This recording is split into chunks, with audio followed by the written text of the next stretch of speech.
Bonjour à tous, bienvenue sur ma chaîne pour un nouvel épisode. J'espère que vous allez bien depuis la dernière fois et que vos projets avancent comme vous le souhaitez. Aujourd'hui, je vais vous parler d'un sujet important à mes yeux, l'extraction. Je pense que plusieurs parmi vous se posent la question, est-ce que j'ai besoin d'une extraction avant l'ouverture de mon restaurant? Si oui, pourquoi? Y a-t-il des contraintes? Est-ce que si j'ai un local sans extraction, je peux faire des travaux pour l'installer? Dans cette vidéo, je vais clarifier tous ces points parce que je pense que je suis la personne la mieux placée pour répondre à toutes vos questions. Pour la simple raison que j'étais propriétaire d'un restaurant dans le 8e arrondissement, un restaurant sans extraction. Mais dès le début, j'ai obtenu l'accord de mon bailleur de m'accorder la restauration avec extraction si j'obtiens l'accord de la copropriété pour l'installation d'un conduit cheminée confort.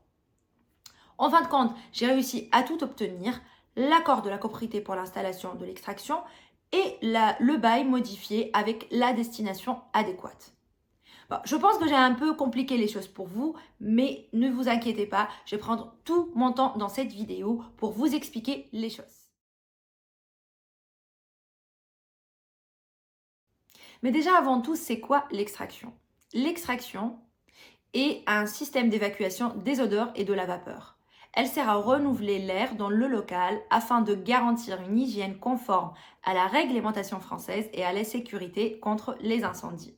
Du moment où votre activité nécessite une cuisson des aliments, donc l'émanation des odeurs et de la vapeur, l'extraction est obligatoire.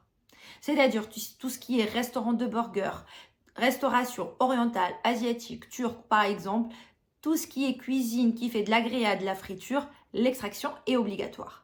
Par contre, tout ce qui est restauration froide comme le pokéball, la sandwicherie, le bar à salade, l'extraction n'est pas indispensable. Mais attention, si vous êtes amené demain à faire évoluer votre carte, vous serez contraint à ne pouvoir rajouter que des plats froids. Donc pensez à votre concept dès le début pour partir sur des bonnes bases et éviter les mauvaises surprises.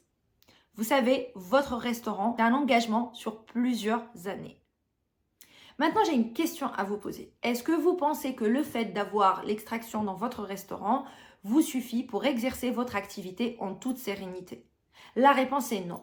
Le système d'extraction doit être conforme au règlement sanitaire départemental, ce qui exige que la ventilation de votre cuisine doit être assurée par de l'air pris de l'extérieur et que l'air intérieur doit être rejeté à au moins 8 mètres de toute fenêtre pour éviter tout type de nuisance olfactive et sonore. Il faut aussi assurer un certain débit de renouvellement d'air dans votre cuisine, ce qui implique l'installation d'une gaine d'extraction de diamètre minimum 400 mm, afin de garantir le débit exigé et assurer moins de nuisances.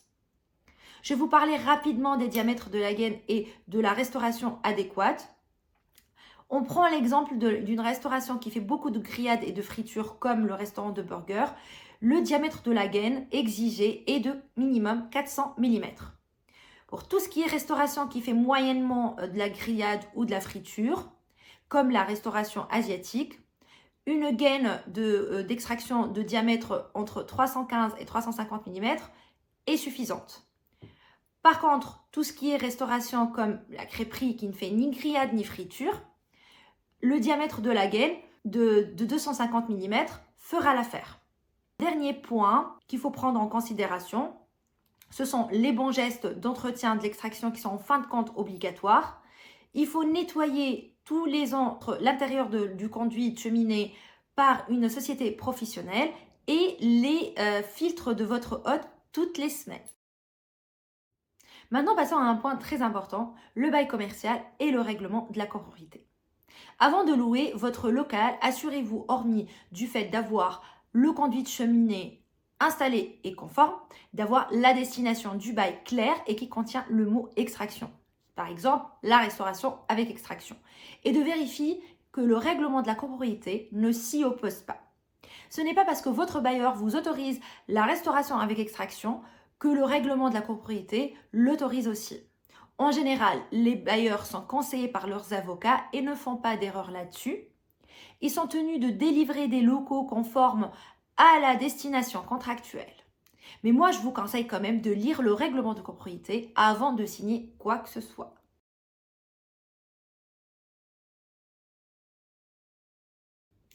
Que faire si le local n'est pas équipé d'une extraction? Deux cas de figure se présentent. Premier cas de figure, le règlement de la copropriété vous autorise la restauration avec extraction. C'est une très bonne nouvelle. D'abord, vous allez voir avec votre bailleur s'il est d'accord de vous accorder la restauration avec extraction sur votre bail quand vous obtenez l'accord de la copropriété. Deuxièmement, vous allez demander une assemblée générale extraordinaire afin de déposer votre dossier et défendre votre demande. Enfin, vous n'avez qu'à attendre le retour de l'assemblée générale. C'est une démarche qui peut durer un peu de temps. Pour mon cas, ça a duré 1 an et demi. Pour le cas de mes connaissances, ça a duré plusieurs années, 5-6 ans à peu près. Deuxième cas de figure, le règlement de la copropriété n'autorise pas la restauration avec extraction.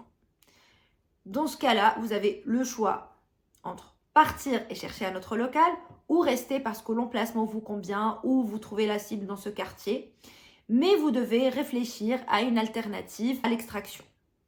Si vous ne faites pas beaucoup de grillades et de friture, vous pouvez réfléchir à la hotte à charbon. C'est un équipement qui permet d'aspirer l'air pollué de la cuisine. Mais avant de vous lancer dans cette démarche de location du bail, vous devez vérifier avec votre bailleur qu'il est d'accord de vous accorder la destination restauration avec hotte à charbon. Nous arrivons à la fin de cette vidéo. J'étais très ravie de partager toutes ces informations avec vous et j'espère que tout cela vous sera utile.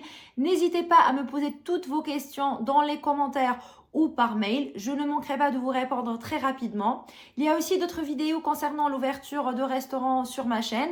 Vous pouvez aller les regarder.